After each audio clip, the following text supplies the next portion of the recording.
Hello दोस्तों, आज हम आपको एक ऐसे न्यूज के बारे में बताने जा रहा हूं जो न्यूज को सुनकर आप काफी ज्यादा हैरान होंगे और चौंक भी जाएंगे, क्योंकि ये news JF-17 thunder fighter jet के बारे में है और ये कोई पॉजिटिव न्यूज नहीं है, ये काफी ज्यादा नेगेटिव न्यूज है। दोस्तों, ये फाइटर जेट चाइना और पाकिस्तान के द्वारा बनाया गया है। अब तक 140 से भी ज्यादा यूनिट बनाया जा चुका है और इसका सबसे पहला फॉरेन कस्टमर भी था म्यांमार। और दोस्तों, इस समय पे ये नेगेटिव न्यूज म्यांमार की तरफ से ही आ रहा है। म्यांमार का ऑफिशियली न्यूज एजेंसी और न्यूज सोर्स है इरावती टाइम्स और उसमें कुछ आर्टिकल JF-17 के बारे में रिलीज किया गया है और उसमें काफी सारा JF-17 के बारे में खामियां गिनाया गया है। उसके बारे में इस वीडियो में आपको बताऊंगा। तो उस आर्टिकल में JF-17 फाइटर जेट के खामियों के साथ ये भी इंडिकेट किया गया है। JF-17 फाइटर जेट को अब म्यांमार एयरफोर्स ग्राउंडेड कर चुका है उसकी खामियों की वजह से। दोस्तों, इरावती टाइम न्यूज में जो आर्टिकल लिखा है उसमें सबसे पहला इश्यूज के बारे में जो कहा गया है इस फाइटर जेट का ऑडियो इनपुट आउटपुट के बारे में, जिसके वजह से ये फाइटर जेट अन्य दूसरे फाइटर जेट से ठीक से कम्युनिकेट नहीं कर सकता है। इसके बाद जिस खामियों के बारे में कहा गया है इस फाइटर जेट का फायर कंट्रोल सिस्टम के वजह से। दोस्तों, इस फाइटर जेट का फायर कंट्रोल सिस्टम उतना एडवांस नहीं है वर्तमान समय के अनुसार,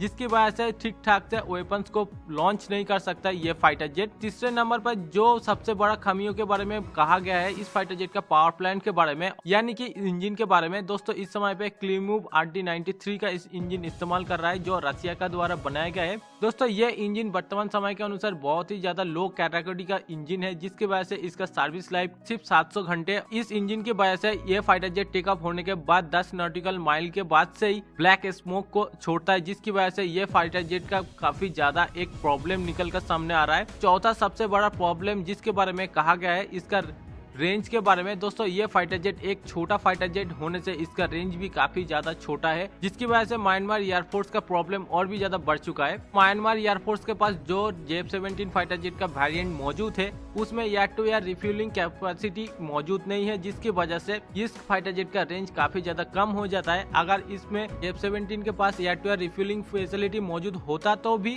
म्यांमार के पास air to air refuelling tanker मौजूद नहीं है, ये काफी ज्यादा एक दिक्कत की बात है। पांचवा सबसे बड़ी प्रॉब्लम के बारे में जो कहा गया है, दोस्तों वर्तमान समय पे म्यांमार डायरेक्ट चाइना से कोई भी हथियार खरीद नहीं सकता है जो JF-17 में इस्तेमाल होता है। और दोस्तों, ये हथियार म्यांमार को खरीदना होता है पाकिस्तान के द्वारा से, जिसकी वजह से किसी भी इमरजेंसी सिचुएशन में म्यांमार एयरफोर्स जल्दी से जल्दी हथियार नहीं खरीद सकता। ये काफी बड़ा एक प्रॉब्लम है। दोस्तों, छठा सबसे बड़ा प्रॉब्लम है इसका मेंटेनेंस और अपग्रेडेशन प्रॉब्लम। दोस्तों, JF-17 फाइटर जेट में काफी सारा यूरोपियन इक्विपमेंट इस्तेमाल होता है और वर्तमान समय पे म्यांमार के ऊपर बैन और सैंक्शन लगने के वजह से यूरोपियन इक्विपमेंट इंपोर्ट नहीं कर पा रहा है म्यांमार एयरफोर्स, जिसकी वजह से ये फाइटर जेट धीरे धीरे क्रिपल होता जा रहा है और जिसकी वजह से इस फाइटर जेट को ग्राउंडेड कर चुका है। दोस्तों, सातवां सबसे बड़ा प्रॉब्लम हार्ड पॉइंट। दोस्तों, इसमें काफी ज्यादा कम हार्ड पॉइंट होने से ये फाइटर जेट अन्य दूसरे फाइटर जेट की तुलना में कम हथियार कैरी कर सकता है। इसमें सिर्फ 7 हार्ड पॉइंट मौजूद है, जिसकी वजह से ये फाइटर जेट कम हथियार को कैरी कर सकता है।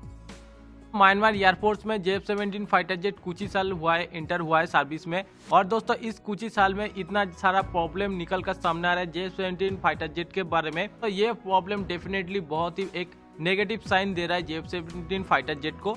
और दोस्तों, ये मैं खुद नहीं कर रहा हूँ, ये म्यांमार का एयरफोर्स कह रहा है और म्यांमार का ऑफिशियल इरावती टाइम के अनुसार ये सभी प्रॉब्लम को बताया गया है। दोस्तों, अगर आपको कोई डाउट होता है तो डेफिनेटली आप म्यांमार का ऑफिशियल पेज इरावती टाइम में जाकर आप सर्च कर सकते हो, आप देख सकते हो उसमें कौन कौन सी प्रॉब्लम के बारे में कहा गया है JF-17 फाइटर जेट के बारे में। तो दोस्तों, ये था JF-17 फाइटर जेट के बारे में कुछ अपडेट। इसके बारे में आप क्या राय रखते हो आप जरूर कमेंट करके बताना।